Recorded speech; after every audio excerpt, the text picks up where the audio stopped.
네, 오늘 본문은 다윗이 모든 역경과 그런 좌절을 맛본 후에 다윗 통치 말년, 즉 자신의 죽음이 얼마 남지 않은 상황에서 지은 시이죠. 사무엘하에서는 다윗이 이제 왕으로 지낸 시기에 대해서 기록을 하고 있어요. 다윗은 모든 이스라엘 지파를 통합해서 왕이 되었고, 또 예루살렘을 이스라엘의 수도로 이제 정하게 되죠. 그리고 그곳에서 성전을 지어서 하나님을 드리고자 했습니다. 성전을 짓고자 했는데 하나님 허락하지 않으셨죠. 자신은 너무나 따뜻한 궁정에서, 화려한 궁정에서 지내는데 하나님은 천조가리로 지어진 성막이라는 곳에서 지어진 텐트에 있는 것이 너무나 안타까웠어요. 하지만 하나님은 딱 한계를 정해주시죠. 그 일은 너가 할 수 없다라고 말씀하셔요. 하지만 하나님이 그 모든 것을 안 받은 건 아니었습니다. 다윗의 마음은 그래도 하나님이 받으셨습니다. 그래서 사무엘 7장에 다윗의 언약이라고 불리는 그런 축복이 나와 있어요. 대표적으로 내 몸에서 날 내 씨를 내 뒤에 세워 그의 나라를 견고하게 하리라.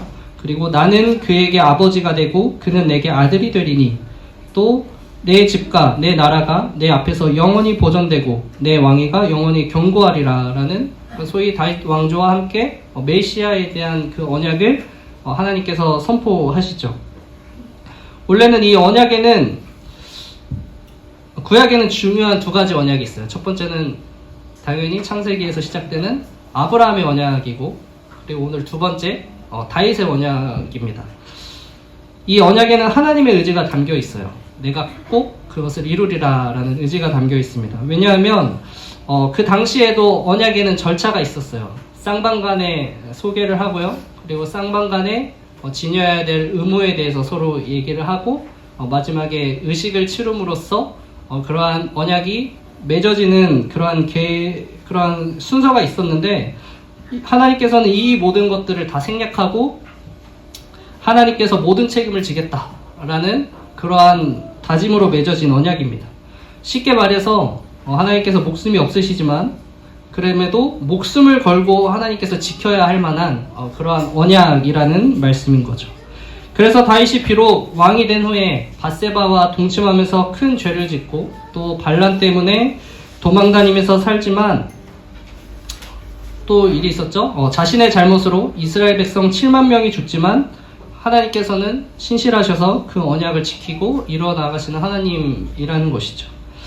자, 오늘 본문을 이제 좀 볼까요? 이렇게 시작하죠. 이는 다윗의 마지막 말이라. 말했다시피 다윗이 죽음을 얼마 두지 않은 말년임을 이제 고백하면서 나타내고 있어요. 그는 인생의 끝에 서서 이 과거의 모든 삶을 되돌아보면서 하나님을 묵상을 하고 있습니다. 그래서 시작이 자신이 이새의 아들 다윗이라 이렇게 소개를 하고 있어요. 이새의 아들이란 표현은 자신을 낮춰 부르는 표현입니다. 이새의 아들이라는 호칭이 사용될 때를 성경에서 보면은 사울 왕이 다윗을 비꼴 때 이새의 아들 이렇게 비꼬았고요. 또 부자였던 나발이 이 떠돌이 생활하던 다윗에 대해서 비난할 때, 무시할 때 이 이새의 아들이라는 표현을 사용했습니다. 그리고 불량배인 세바가 다윗을 대항하여 난을 일으켰는데 그때도 왕 다윗이 아니라 이새의 아들 다윗이라고 그렇게 사용한 호칭이에요. 즉 이 다윗에게 있어서 이새의 아들이라는 표현은 정말 영광스러운 호칭이죠. 이스라엘의 왕, 그 호칭과 대비돼서 굉장히 낮은 표현으로서 명예로운 표현이 아니라 보잘것없음을 나타내는 그러한 표현이고 호칭이었습니다. 그러니까 왕한테 이렇게 얘기하는 거예요. 또 뭐 어디 가서 양이나 치던 아들이 약간 이렇게 무시하는 거죠, 왕에게. 따라서 다윗이 이 거룩한 노래를 시작함에 있어서 어떤 거요? 이스라엘 왕이 노래한다, 이게 아니에요. 정말 나는 낮은 자로서, 정말 보잘것없는 자로서 내가 하나님을 찬양합니다 라는 그러한 고백이 나타나는 것이죠. 어떠한 자랑거리도 나타나지 않고 오직 거룩하신 그 하나님만 영광받기 원하는 그러한 마음이 담겨있는 표현이라고 할 수 있습니다. 그리고 이어서 이렇게 소개하죠. 기름 부음 받은 자라, 이렇게 고백을 하고 있어요. 이것은 하나님께 은혜로서 택함 받은 자다라고 이제 스스로 또 고백하고 있는 것이죠. 자신이 왕인 것이 중요한 것이 아니라 이 사람은 무엇이 중요하냐면 하나님의 은혜 받은 자인 것이 더 중요한 사람이에요. 믿음의 사람들은 그 인생을 통해서 자신이 지극히 낮은 자임을 깨닫게 됩니다. 대표적으로 바울도 뭐라고 고백했죠? 자신이 죄인 중에 괴수다 고백하면서 또한 자신이 엄청나게 긍휼받은 자임을 이렇게 고백을 하죠. 여러분들의 인생을 뒤돌아볼 때 내가 주인공 되지 않기를 바라요. 자신이 주인공 되지 않기를 바랍니다. 무슨 얘기냐 하면 어떤 과거의 후회스러운 일, 잘한 일 이런 거에서 나를 찾아서 질책하고 막 칭찬하는 것이 아니라 그때에도 분명히 여러분과 하나님 함께 계셨거든요. 하나님이 여러분과 함께 하셨습니다. 그 하나님을 발견하고 은혜를 깨달는 그러한 성도님들 되시기를 축복합니다. 내가 어떤 인생을 살았나 그것을 되돌아보는 것이 아니라 하나님이 나를 어떻게 인도하셨는지를 여러분들 보셔야 하는 거예요. 내 인생에서 하나님의 손길을 발견하게 되면 그때보다 사실 사는 게 재밌습니다. 인생, 나의 삶을 대하는 태도가 변하게 되어 있어요. 하나님의 역사하는 그러한 기대하는 삶이 되어버리는 것이죠. 와, 이렇게 나를 사랑하시고 인도하시는 하나님이 앞으로 나를 또 어떻게 인도하실까? 지금 나를 어떤 식으로 지금 인도하고 계실까? 눈에 보이지도 않고 상상도 잘 되지 않지만 분명히 지금 일하고 계신데 어떻게 인도하실까? 그렇게 기대하고 소망하게 됩니다. 물론 중요한 것은 그거죠. 지금 어떻게 인도하시고 계신지 우리는 느끼지는 못해요. 그죠? 느끼지는 못합니다. 예상도 안 돼요. 하지만 우리는 그래도 기대하고 소망할 수 있습니다. 왜냐하면 하나님께서는 내가 깨닫지 못했던 그때에도 하나님께서는 함께 계셨고 오래전부터 나의 삶을 인도하신 하나님이라는 것을 알게 되기 때문이죠. 그래서 어떤 사람이 희망찬 미래를 살아가겠습니까? 그것은 과거를 통해서 나와 함께 하시는 하나님, 나를 인도하시는 하나님을 만난 그 사람이 바로 희망찬 미래를 살아갈 수 있게 되는 것이죠. 자, 계속해서 다윗은 자신이 이스라엘의 노래 잘하는 자라고 말하고 있어요. 갑자기 왜 자랑이야? 이런 생각이 들죠? 노래 잘한다고 자랑하네. 네, 근데 이것은 사실 자랑이 아니라 하나님이 주신 자신의 소명을 고백하는 거예요. 여기서 노래는 우리가 뭐 말하는 세상 가요 막 이런 게 아닙니다. 딴따라 막 이렇게 막 잘 부르는 그런 가창력 이런 것을 얘기하는 것이 아니라 하나님을 찬양하는 것을 의미하고 있습니다. 즉 다윗은 여전히 왕이지만 자신의 위치를 세상 속에서 어떤 직분에서 그런 권력에서 찾는 것이 아니라 지금 하나님 안에서 자신이 살아가야 하는 그 이유, 자신이 살아가고 있는 그 이유를 찾고 지금 고백하고 있는 거죠. 바울도 자신을 잘 소개하진 않지만 소개할 때 이렇게 소개를 하죠. 이방인의 사도라는 직분을 고백하는 것도 사실은 같은 이유인 거예요. 내가 하나님에서 하나님께 이러한 부름을 받고 이러한 삶을 살아가고 있는 사람이다 라는 것이 아주 명확하게 나오는 고백이죠.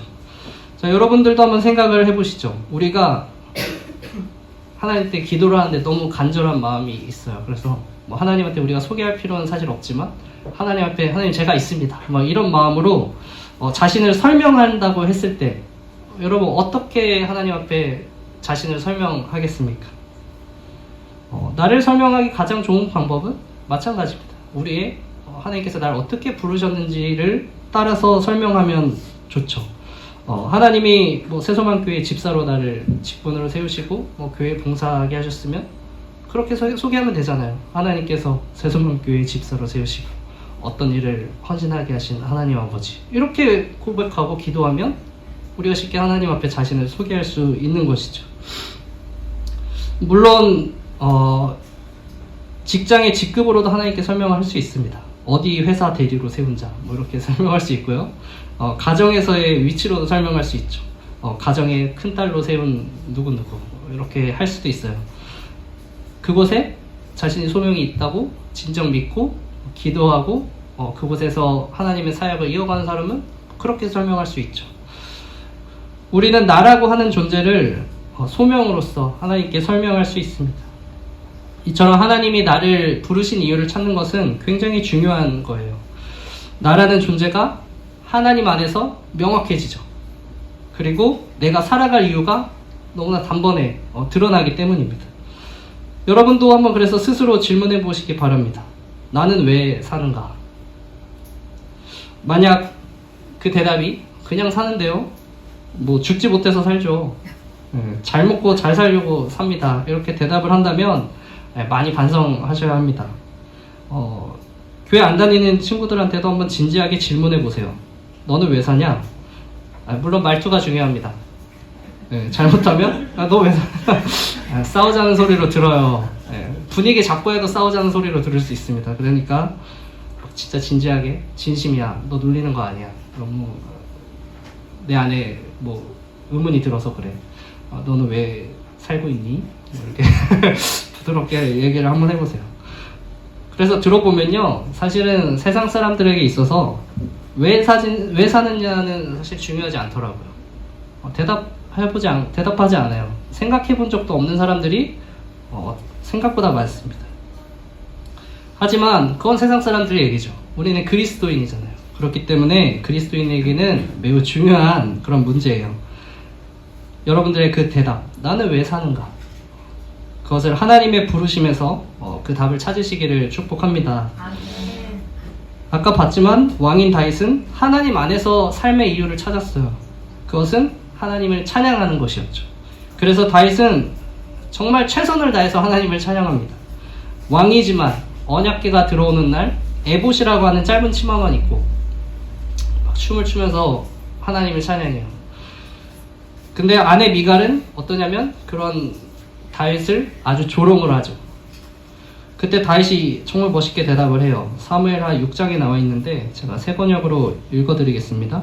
다윗이 미갈에게 대답하였다. 그렇소, 내가 주님 앞에서 그렇게 춤을 추었소.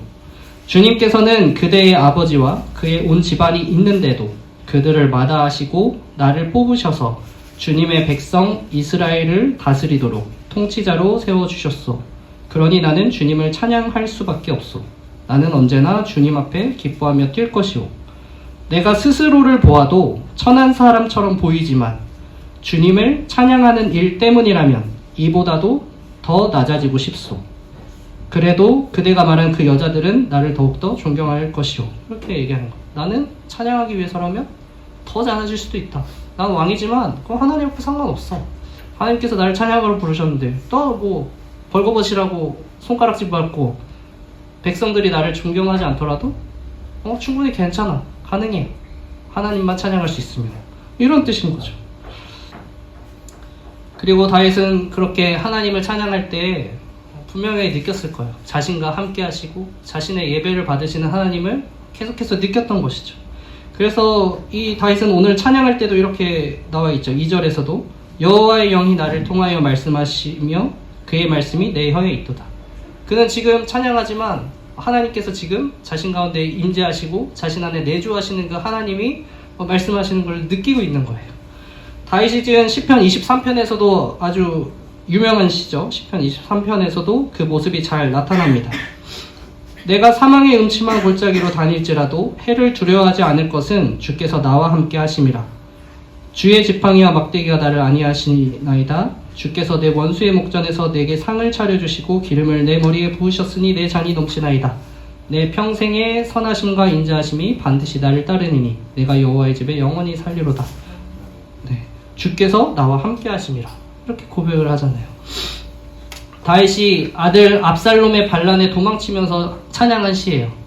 비록 도망자고 비참한 신세고 또 밑바닥까지 갔지만 그 상황 속에서도 자신이 불러주신 그 부르심대로 하나님을 찬양할 때 하나님이 여전히 나와 함께 계시는구나, 하나님께서 나를 인도하시고 더 큰 소망 가운데로 인도한다고 그렇게 느끼면서 고백을 합니다. 그래서 이 다윗은 미래에 대한 그러한 자신의 희망을 빼앗기지 않는 거죠. 하나님은 이처럼 소명을 따라가는 이 사람과 함께 하시면서 떠나지 않으세요. 그리고 계속해서 희망을 가지고 살아갈 수 있도록 그 안에서 내주하시고 마음 주시고 말씀을 주시는 거죠. 소명이라고 여러 번 말했지만 거창할 필요가 없습니다. 다윗과 같이 그냥 하나님을 찬양하는 것일 수도 있어요. 그리고 가족을 전도하기 위해서 부름받았을 수도 있고요. 또 예배의 자리, 이 교회에서 예배의 자리를 지키기 위해서 살아가고 있을 수도 있습니다. 이런 대답이 세상에서는 조롱거리가 될 수 있죠. 너 고작 사는 이유가 주일 예배 참석해서 거기 앞자리에 앉으려고 산다고? 다른 걸 위해 살아보는 건 어때? 그죠? 혹은 뭐 부모님을 전도하기 위해 산다고? 굳이? 뭐 이렇게 얘기할 수가 있잖아요. 조롱거리가 될 수 있어요.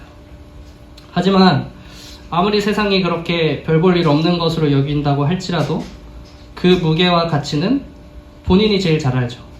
하나님께서 주신 그 소명받은 사람이 제가 가장 잘 알고 있으리라 믿습니다.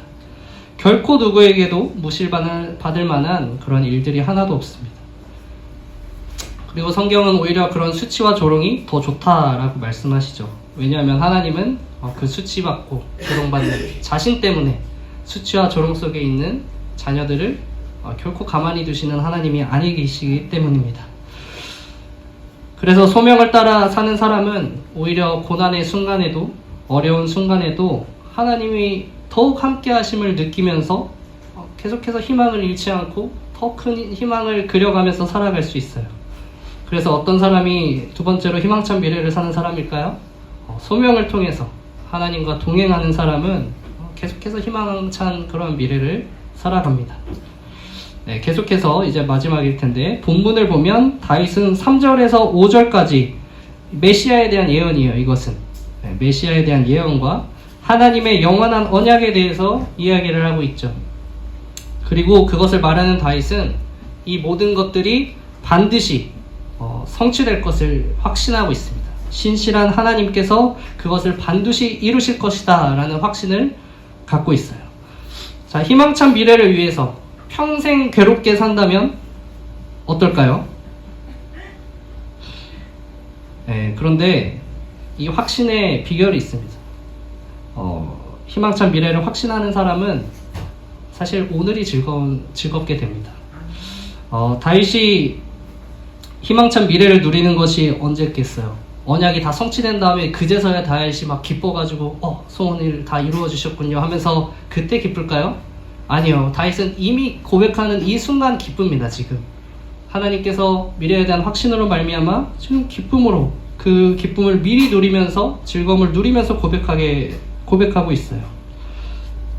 우리도 마찬가지입니다. 우리가 구원의 확신을 가지고 있으면 언제 기쁠까요? 정말 천국에 들어가는 순간도 물론 기쁘겠지만 그때만 기쁠까요?